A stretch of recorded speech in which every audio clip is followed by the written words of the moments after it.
¿Existen los milagros hoy? El informe en la iglesia cristiana de hoy, al menos en el mundo evangélico, es en primer lugar que los milagros siguen existiendo en la vida de la iglesia. Y segundo, Satanás y sus demonios también tienen el poder y la capacidad de realizar milagros. Y aquellos que sostienen la postura opuesta, en la cual me incluyo, a menudo son enormemente malentendidos en este punto.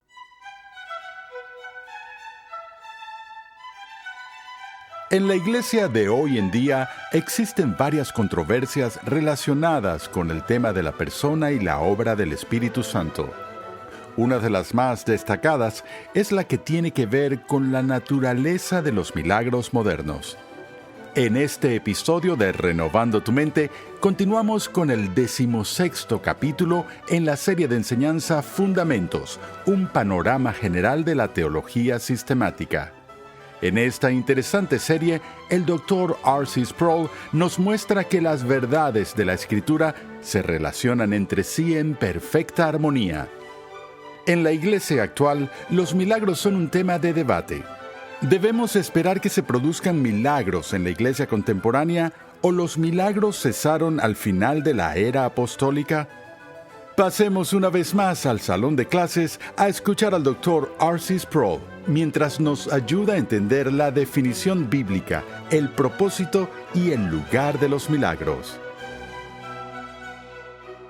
Antes de pasar a la siguiente sección de teología sistemática y antes de terminar nuestro breve panorama de la persona y obra del Espíritu Santo, sigue quedando un tema que creo que tenemos que abordar, porque también es muy controversial y confuso, y es un tema que se debate todo el tiempo en la vida de la iglesia hoy en día, y esto es, ¿debemos como cristianos del siglo XX esperar a que se produzcan milagros en la vida de la iglesia hoy, o los milagros han cesado al final de la era apostólica? Ahora, muy a menudo esa pregunta se plantea con respeto y en conjunción con toda la discusión de los llamados dones milagrosos del Espíritu. Además de esa pregunta, la pregunta consiguiente que abarca eso también es la pregunta de ¿puede Satanás y sus secuaces realizar milagros? Yo diría que en su mayoría el informe en la iglesia cristiana de hoy, al menos en el mundo evangélico, es en primer lugar que los milagros siguen existiendo en la vida de la iglesia. Y segundo, Satanás y sus demonios también tienen el poder y la capacidad de realizar milagros. Y aquellos que sostienen la postura opuesta, en la cual me incluyo, a menudo son enormemente malentendidos en este punto. Así que me gustaría tomar unos minutos para explicar algunos de los problemas que rodean estos asuntos y por qué el cesacionismo histórico ha sido el punto de pensamiento ortodoxo de la Reforma. Pero comenzamos en primer lugar con la primera dificultad, y eso es con la definición de un milagro. Encuentro que las personas que hablan de milagros no siempre quieren decir lo mismo y que particularmente cuando un teólogo está discutiendo de milagros con una persona laica, muy a menudo hay dos cosas completamente diferentes que saltan a la vista y lo primero que preguntamos es ¿qué es un milagro? Ahora, algunas personas dicen que cualquier respuesta a la oración, cualquier operación divina que continúe en este mundo hoy en día es un milagro. Otros argumentan que cualquier obra sobrenatural como la regeneración del alma humana es un milagro. Y algunas personas incluso van tan lejos como para decir que cualquier cosa increíble o fascinante como el nacimiento de un bebé es un milagro. Pero en términos técnicos estrictos de definición, los bebés nacen todos los días. No hay nada extraordinario. Puede haber algo maravilloso y hermoso sobre el nacimiento de un niño, pero es bastante ordinario. Sucede todo el tiempo. No sé a cuántas oficinas de pastores he entrado y he visto el letrero en la pared, espera un milagro. Como si los milagros son algo que debemos esperar como un hecho cotidiano habitual en nuestras vidas. Y si ese es el caso, entonces los milagros podrían llamarse ordinarios.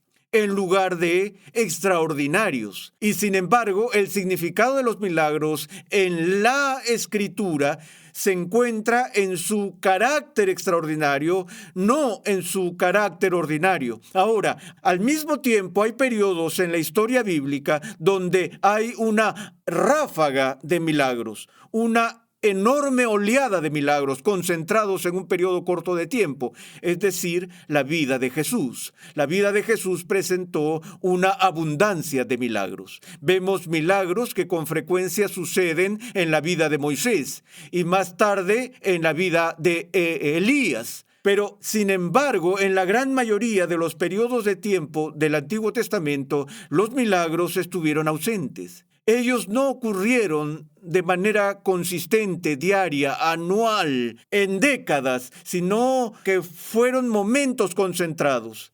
Y creo que veremos por qué hubo momentos concentrados de esto dentro de poco. Ahora, cuando vamos al tema del milagro, lo que mucha gente no sabe es que la Biblia no tiene una palabra para milagro. La palabra milagro no aparece en la Biblia. Ahora, antes que me escribas o me llames por teléfono y tomes una de las tantas traducciones del Nuevo Testamento, en particular la RB60, que usa el término milagro con frecuencia, déjame decirte que soy plenamente consciente de que en las traducciones de la Biblia al español, la palabra milagro aparece con frecuencia. Lo que quiero decir con esto es que en el griego del Nuevo Testamento no hay una sola palabra para milagro. La idea de milagro, el concepto de milagro que estudiamos en teología, es un concepto o una idea extrapolada del registro bíblico, particularmente del Nuevo Testamento, a partir de 3 palabras diferentes.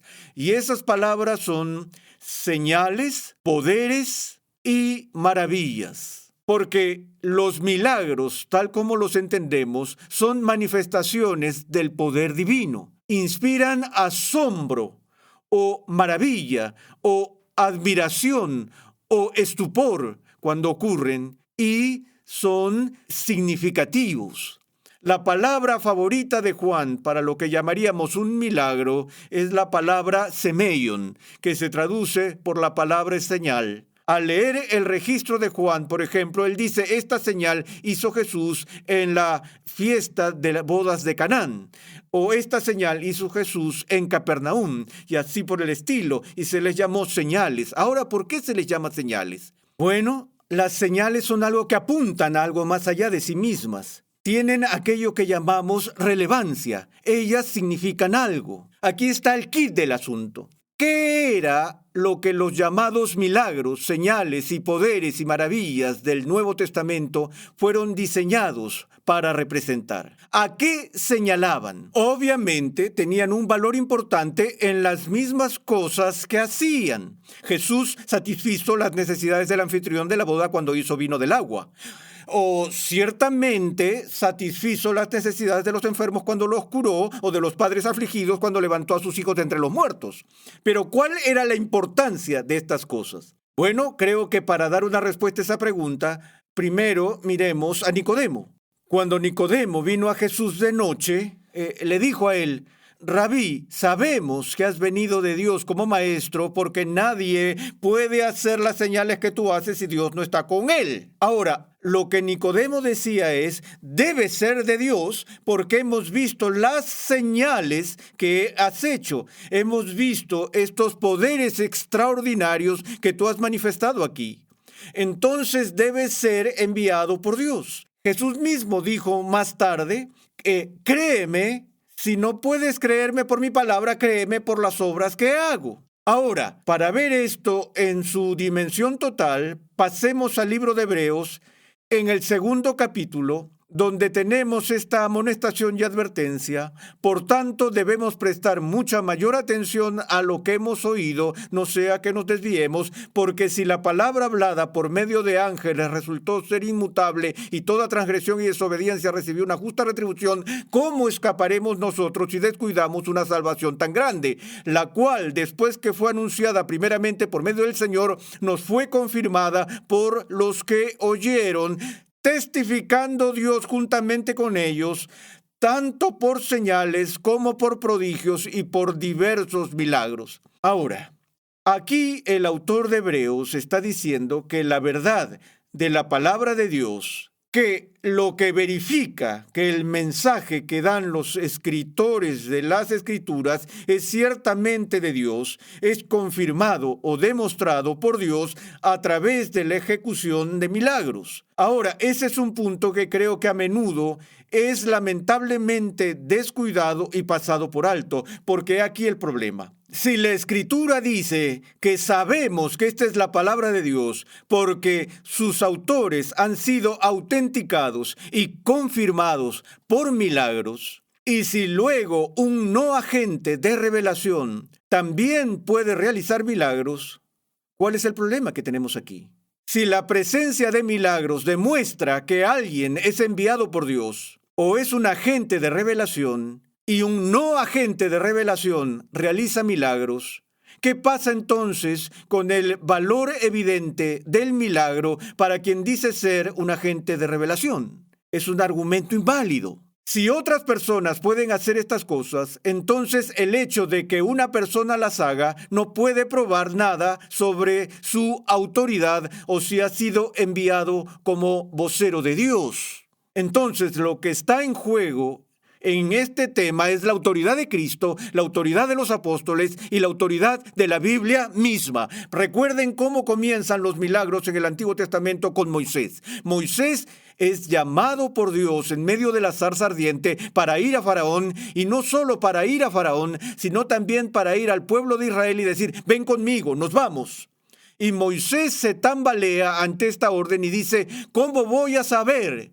¿Cómo van a saber ellos que tú me has hablado? Yo no puedo simplemente entrar en la corte de Faraón y decir: estaba hablando con esta zarza en el desierto, deja ir a mi pueblo. Tampoco voy a ir a esos cientos de miles de esclavos judíos y decir: vamos, levántense y hagan sus maletas y nos vamos a una huelga no autorizada, solo porque les diga que tengo una visión. Dios le dice: mete la mano en tu seno. Y lo hizo cuando la saca estaba leprosa. Y él dijo: ¡wow! Dios dijo: vuelve a meter la mano en tu seno, lo vuelve a hacer y ahora está bien. Y luego dice: toma tu vara y échala en tierra, y se convirtió en una serpiente. Dios dice: agárrala por la cola, la agarró y se volvió a vara en su mano. ¿Qué está pasando aquí? Dios está diciendo: confirmaré mi palabra por milagros, Moisés.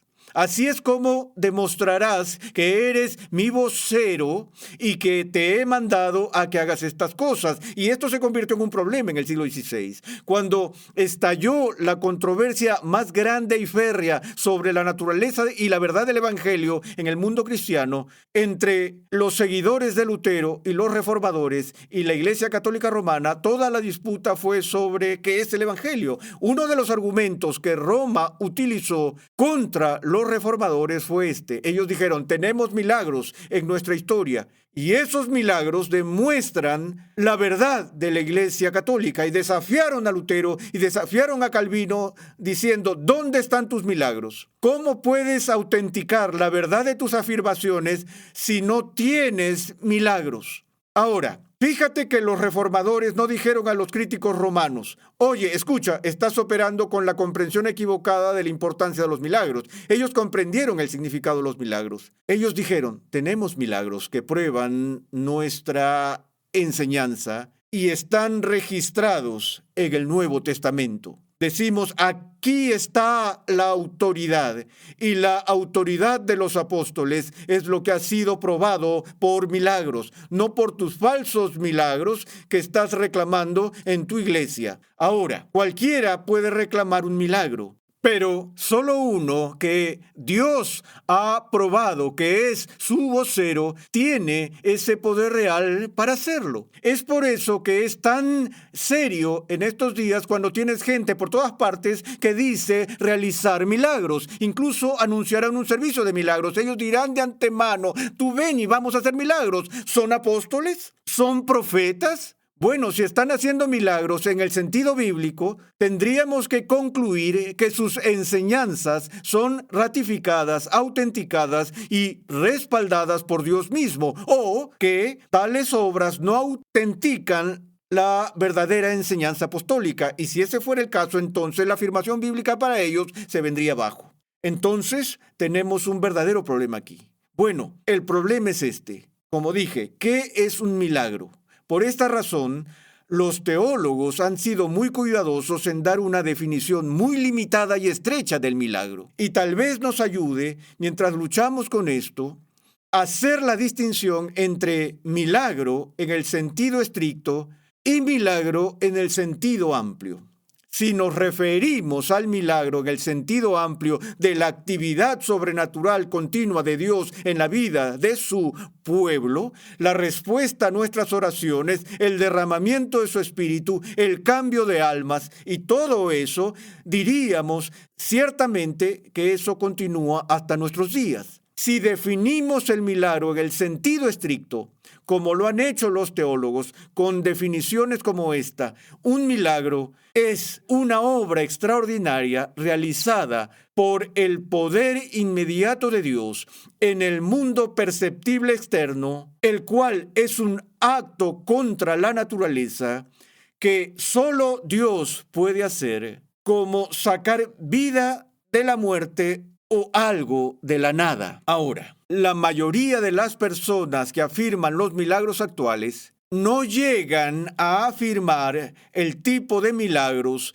que encontramos en la Biblia. Dije que la mayoría, porque he tenido gente que dice que están levantando personas entre los muertos y así por el estilo. Pero si te fijas en los llamados hacedores de milagros en nuestra cultura hoy en día, alguien ha grabado a una persona con una pierna amputada a la altura de la cadera o en la rodilla y que con imposición de manos y la oración del hacedor de milagros esa extremidad vuelve a crecer. No me hables del servicio de alargamiento de piernas en reuniones de oración donde la pierna de alguien se mueve 2 pulgadas. Eso me pasa cada vez que voy al quiropráctico. Lo que digo es que no necesitas un milagro para eso. A lo que me refiero, una extremidad ha sido cortada y vuelve a crecer. Alguien está muerto, está frío como del témpano, no solo que ha tenido un paro cardíaco y es reanimado, sino que alguien está muerto y esa persona es levantada entre los muertos. ¿Ves que eso está pasando hoy en día? No creo. No porque Dios no esté todavía en su trono, no porque el Espíritu Santo no pueda hacerlo. Ciertamente creo que Dios hizo milagros y Él puede hacer milagros. La pregunta es, ¿puede Él o lo hizo Él? La pregunta es, ¿está haciendo este tipo de milagros hoy? Alguien está convirtiendo el agua en vino, haciendo flotar hierros de hacha,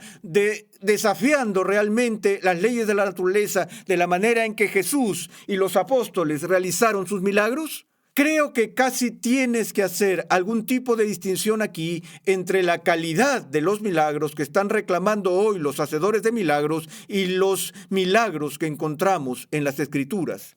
No son el tipo de cosas que solo Dios puede hacer. Ahora, la segunda parte de esta pregunta tiene que ver con los milagros satánicos. Y de nuevo, dije que en su mayoría el informe en el mundo evangélico es que Satanás puede realizar milagros bona fide.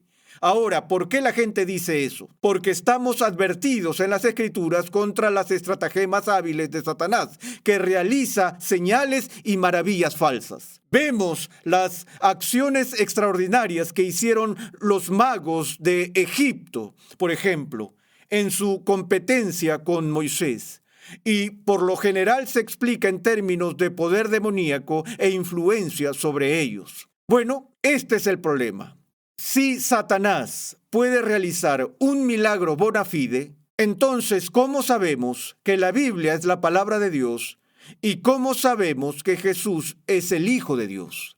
Recuerden que en la Biblia los milagros no prueban la existencia de Dios. La existencia de Dios se demuestra de otras maneras. Lo que hacen los milagros es probar la autenticación y certificación de Dios para con alguien. ¿Qué dice Pablo en Atenas cuando habla con los filósofos griegos allí?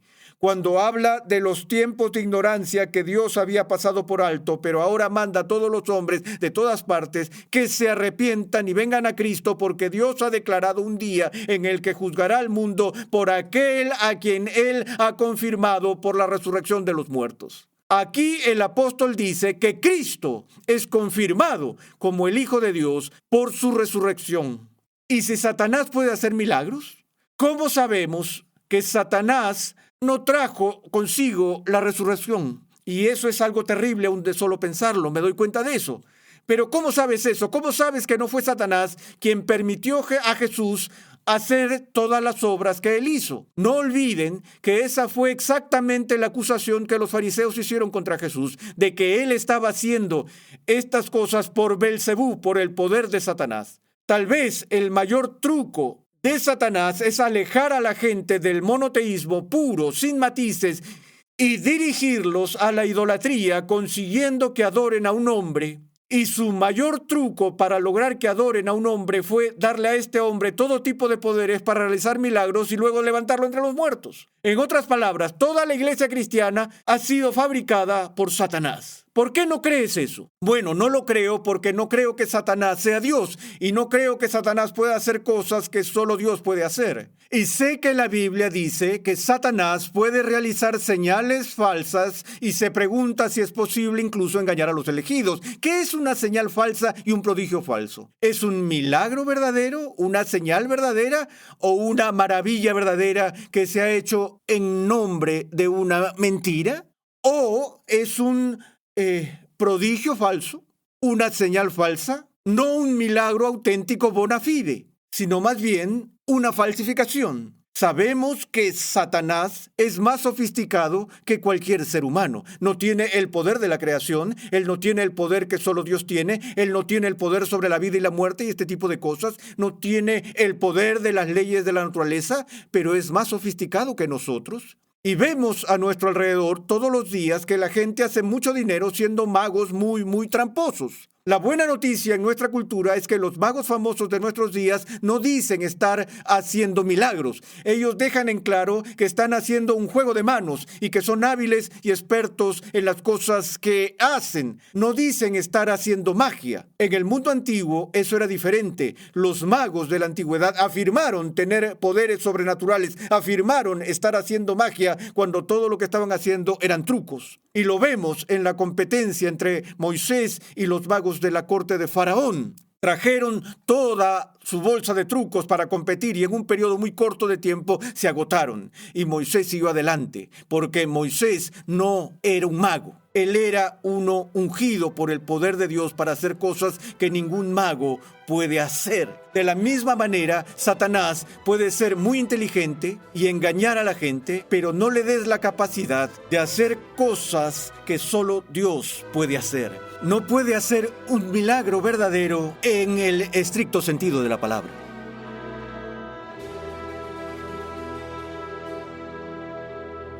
Gracias por la sintonía en el día de hoy.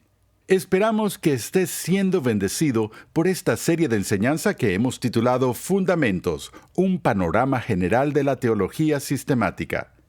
Esta reveladora serie aborda una gran cantidad de preguntas sobre el origen y la autoridad de la Biblia, Dios, la Trinidad, el hombre, el pecado, la salvación, la revelación, los milagros, la Iglesia, los últimos tiempos y mucho más. Visita nuestra página web renovandotumente.org, donde podrás solicitar gratuitamente la guía de estudio para esta serie. Te recomendamos el libro del Dr. R.C. Sproul titulado Todos somos teólogos, una introducción a la teología sistemática. En este edificante libro, el Dr. Sproul estudia las verdades básicas de la fe cristiana, recordándonos quién es Dios y qué ha hecho por su pueblo en este mundo y en el venidero. Todos somos teólogos, una introducción a la teología sistemática. Pídelo en tu librería favorita hoy mismo. Según la definición clásica, la gracia es un favor inmerecido o no ganado. Pero, ¿son los cristianos los únicos que se benefician de la gracia de Dios?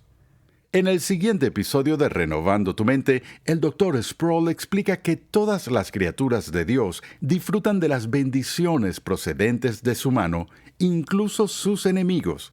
Y esto nos muestra cómo debemos tratar a las personas que nos rodean. Dios llama a su pueblo a ser transformado por la renovación de su mente. Es por esta razón que transmitimos una enseñanza que expone las glorias de Dios reveladas en la Biblia en el contexto de la cultura, la filosofía, la apologética, la ética y la historia de la Iglesia. Nuestra programación es posible gracias al generoso apoyo en oración y financiero de cristianos alrededor del mundo. Para hacer tu donación, por favor visita nuestra página web renovandotumente.org. Recuerda que en nuestra página web renovandotumente.org puedes adquirir gratuitamente la guía de estudio de la serie de hoy y además encontrarás una amplia variedad de recursos tales como clases, artículos y contenido multimedia con la finalidad de cumplir con nuestra misión de proclamar, enseñar y defender la santidad de Dios en toda su plenitud a tantas personas como sea posible. Para contactarnos, por favor envíanos un correo electrónico a programa@renovandotumente.org con tus preguntas, testimonios y comentarios. Renovando tu Mente es una producción de los Ministerios Ligonier, la confraternidad de enseñanza del Dr. R.C. Sproul. Nuestra misión, pasión y propósito es ayudar a las personas a crecer en su conocimiento de Dios y su santidad. Sintonízanos nuevamente en esta misma emisora y en este mismo horario y únete a nuestra gran comunidad virtual en las redes sociales.